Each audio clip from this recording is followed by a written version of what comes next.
સાચો પ્રેમ કેને કહેવાય? અદભુત પ્રેમની વાત યાદ આવી. કોલેજનો પ્રથમ દિવસ. રાજ અને પ્રીત બંને એક જ કોલેજમાં દાખલો લીધો. બંને આચાર્યની ઓફિસમાંથી બાઈને નીકળ્યા, એકબીજાને જોયા. અદભુત એકબીજાનું રૂપ. છોકરો બહુ હેન્ડસમ, છોકરી બહુ બ્યુટીફુલ. એકબીજાનો પરિચય આપ્યો. હાય, આઈ એમ પ્રીત, આઈ એમ રાજ. એકબીજા વચ્ચે મિત્રતા થઈ. 6 મહિનાનો સમય થયો એટલે મિત્રતા પાકી બની. એકાદ વર્ષનો સમય થયો ને એટલે રાજે પ્રીતને પ્રપોઝ કરી. હું તને પ્રેમ કરું છું, મારે તારી સાથે લગ્ન કરવા છે. પ્રીત રાજી બહુ થઈ. સારો છોકરો મને મળ્યો ને, વાંધો નહીં, આપણે બંને આપણા ઘરનાઓને વાત કરશું, ઘરનાને અનુકૂળ આવે એટલે આપણે લગ્ન કરી લઈશું. વાત નક્કી થઈ સાહેબ. પણ પછી તો સાહેબ બેયના ખોડિયા જુદા જુદા અને પ્રાણ એક સાહેબ. એવો અદ્ભુત પ્રેમ. ત્રીજા વર્ષનો છેલ્લો દિવસ, બીજે દિવસે પરીક્ષા. પ્રીત ઘરે ગઈ. એના પપ્પાને કીધું કે રાજ નામનો એક છોકરો છે, એના પપ્પા સારા બિઝનેસમેન છે, છોકરાને કોઈ વ્યસન નથી. પપ્પા તમારી રજા હોય તો હું એને યાર લગ્ન કરવા માંગુ છું. આ બાપને રાજીપો બહુ થયો કે મારી દીકરીએ મને હમ કીધું.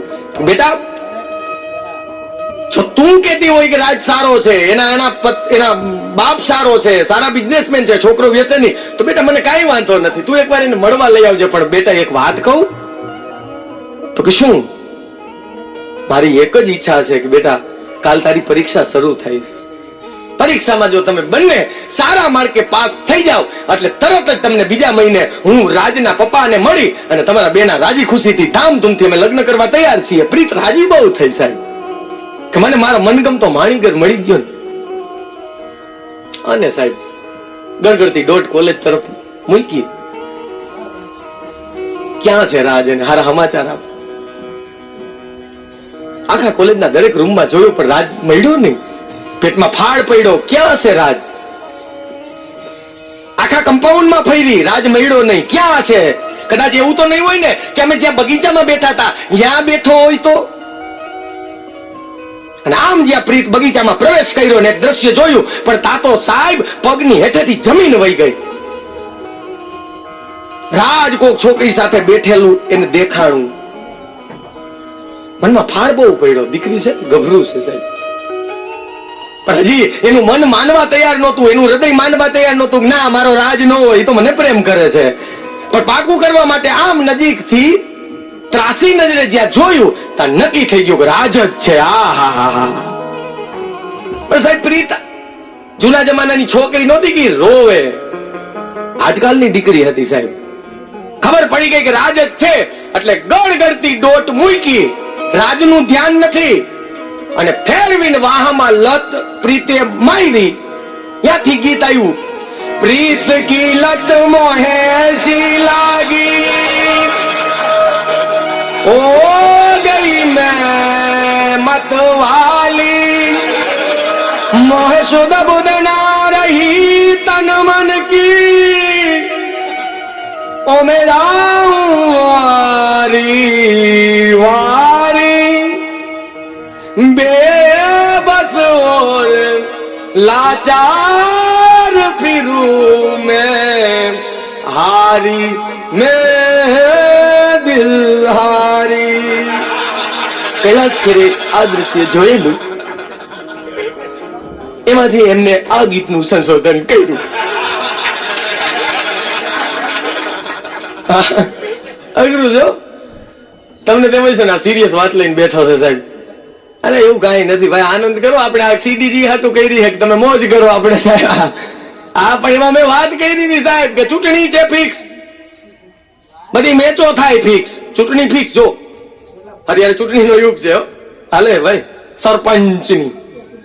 સરપંચ અર્થ શું થાય? સર એટલે માથું, પંચ એટલે પાંચ માથા વાળો માણસ એટલે અડધો રાવણ તો ખરો. આપણે છે ને ભાઈ ચૂંટણીનું આમ જો એ ભાઈ વિરોધ નથી કરવો, ચૂંટણી મને ગમે, પણ એક વાત યાદ રાખવી જીવનમાં કે સાહેબ રાજ ગાંધીનગરમાં થાય ને કારણ આપણા ઘરમાં ન ગઈ જાય ને એનું ધ્યાન રાખજો. રાજ ગાંધીનગર થાય, હા હા અમુક નેતા તો મેં તો બહુ જોયા. આ ચૂંટણીનો એક જ દાખલો દઉં સાહેબ. હમણાં એક છે ને દાદા કરશન દાદા, આખી જિંદગી મજૂરી કરી, એક જ વિચાર કે ગંગામાં નાહી આવું હરિદ્વાર જઈને. અને સાહેબ આખી કાળી મજૂરી કરી 70-80 વર્ષે માંડ એટલી મૂડી ભેગી થઈ એટલે પૈસા લઈ હરિદ્વારની ટ્રેનમાં બેઠા, હરિદ્વારની ટ્રેનમાં ઉતરા એટલે એક સાહેબ નવયુવાન આવ્યો, કા કરશન દાદા મજામાં? બેટા તને હું ઓળખતો નથી. દાદા ભૂલી ગયા, હું બચ્ચું. કોણ બચ્ચું બેટા? તમારી શેરીમાં રમતો તમારા છોકરા વાયરે ખબર છે, તમે અમને લાકડીથી મારવા આવતા, ભૂલી ગયા? હું બચ્ચું. દાદા કી યાદ નથી આવતું. હવે તમારી ઉંમર થાય એટલે ભૂલી ગયા છે. હું તમારા છોકરાને ભાઈબંધ બચ્ચું, લાવો કઈ બાજુ જાવું, લાવો તમારું પોટલું. દાદા તો ઘોડો સાહેબ ગામડાનું રહ્યું. કેમ ગામડા શહેરમાં તફાવત બહુ છે સાહેબ. ગામડામાં બધા ભેગા થઈને જીવે અને શહેરમાં ભેગું કરીને જીવે છે સાહેબ. આ તફાવત છે ને. ચોરામાં ચબૂતરો હોય, ઘરમાં દૂધણા ઢોર હોય, ઘર ખેતર ને પાદર હોય, પ્રેમ ભાવ ને આદર હોય, હવા ઉજાસ મજા ના હોય ને ઘી દૂધ ના ખજાના હોય. આ બધો ઘી દૂધ ના ખજાના બહુ હોય સાહેબ. એટલે દાદા તો ભોળો સાહેબ, ચુંદવાણી માણસ હશે, બચ્ચું હશે ને. હા બેટા કે મારે ગંગા નાવા જવું છે. પોટલું આગળ લઈ, બચ્ચું આગળ, કરશન દાદા પાછળ, ગંગાનો ઘાટ હરકી પેઢીએ. દાદા તમે તમારે નાઈ આવો, લાવો તમારું પોટલું, લાવો તમારા લુગડા, હું હાચવીને બેહું. ભરોસા વાળો માણસ આપણો બચ્ચું હે ને. બચ્ચું ઉપર ભરોસો રાખ્યો, પૈસા લુગડા પોટલું દઈ અને હરિદ્વારમાં જ્યાં નાવા ગયા કરશન દાદા ડૂબકી મારીને બાયણે નીકળત, બચ્ચું નહીં. અને હરિદ્વારની બજારમાં સાહેબ કરશન દાદા નીકળ્યા. અમારે બચ્ચું ક્યાંય જોયો? અમારા બચ્ચું ને ક્યાંય જોયો? કોઈ પૂછે કોણ બચ્ચું? મારા છોકરા ભેગો રમતો, હું એને લાકડીએ મારતો, એવો અમારા બચ્ચું ક્યાંય જોયો? દાદાને ક્યાંય બચ્ચું મળ્યો નહીં. આપણી એવી જ હાલત છે. દર 5 વર્ષે એક બચ્ચું આવે છે અને આપણા મતના પોટલા લઈ અને વહી જાય છે. અને 5 વર્ષ આપણે કરશન દાદાની જેમ જ જોવાનું છે કે અમારું બચ્ચું ક્યાંય જોયો? कहीं केवू पड़े कि जमी बेच देंगे, जगह बेच देंगे, शहीदों के सिर का कफन बेच देंगे, कलम के सिपाही अगर न जन्मे होते तो वतन के नेता वतन बेच देंगे, पानी बेच देंगे, जवानी बेच देंगे, खुद को बचाने को खुद की रानी बेच देंगे. इन्हें फिक्र नहीं है संस्कृति की, ये अपने माँ बाप की कहानी तक बेच देंगे.